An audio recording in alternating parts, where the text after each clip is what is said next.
La misma lectura no tiene injerencia sobre tu realidad, pero sí creo que leer novelas, leer ficción, nos hace más empáticos, más sensibles para llevar a cabo acciones que en efecto transformen tu comunidad o tu sociedad o tu entorno más inmediato. Decir 2017 implica que como país, como sociedad hemos pasado por momentos críticos como Ayotzinapa, por ejemplo, hace 3 años, donde creímos que iba a ser un parteaguas o un suceso que nos iba a cambiar definitivamente como sociedad. Ocurrieron cambios, algunas cosas han quedado exactamente iguales, e incluso hemos retrocedido también, pero me parece que ya no es un momento para ser ingenuos a nivel político,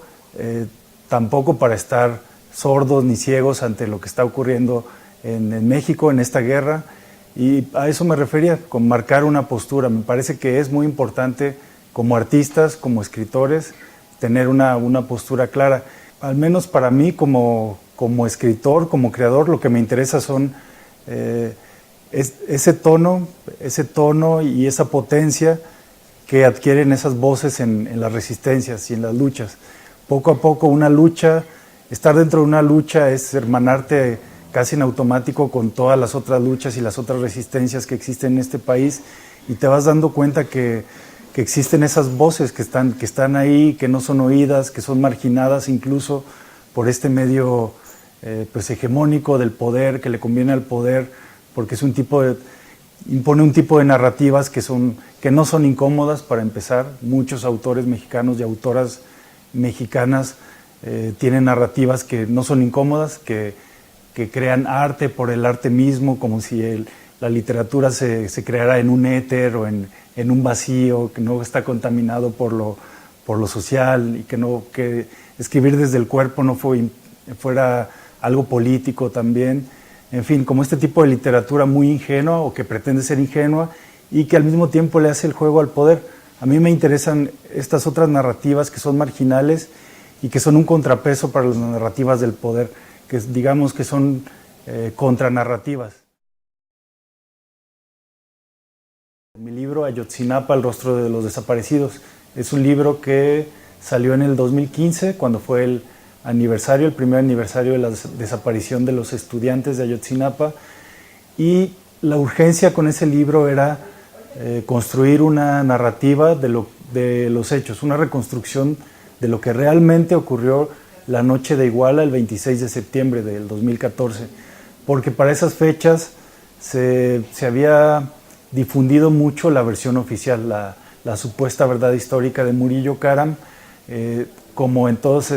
hecho el gobierno mexicano. Incluso en 68 se instauró el aparato completo de propaganda, de medios oficiales, apoyaban esa versión oficial, incluso apareció una película, hubo libros, y me parecía importante proponer una contranarrativa o una narrativa en primera persona desde las voces de los chavos sobrevivientes que estuvieron esa misma noche,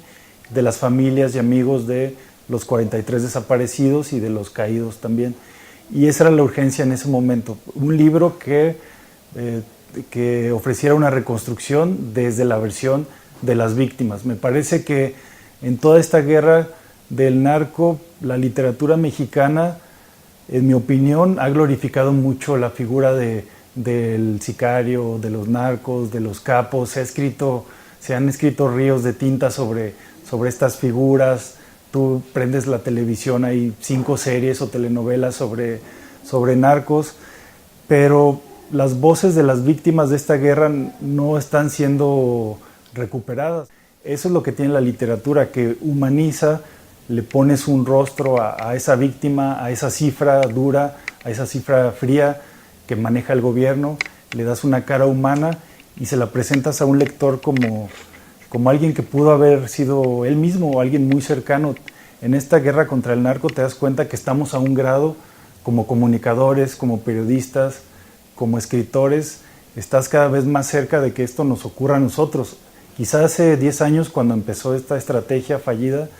decíamos que era algo que estaba lejos o que le ocurría a gente que estaba involucrada en el crimen organizado, y te das cuenta que no, que es la misma retórica del poder para justificar esos supuestos daños colaterales.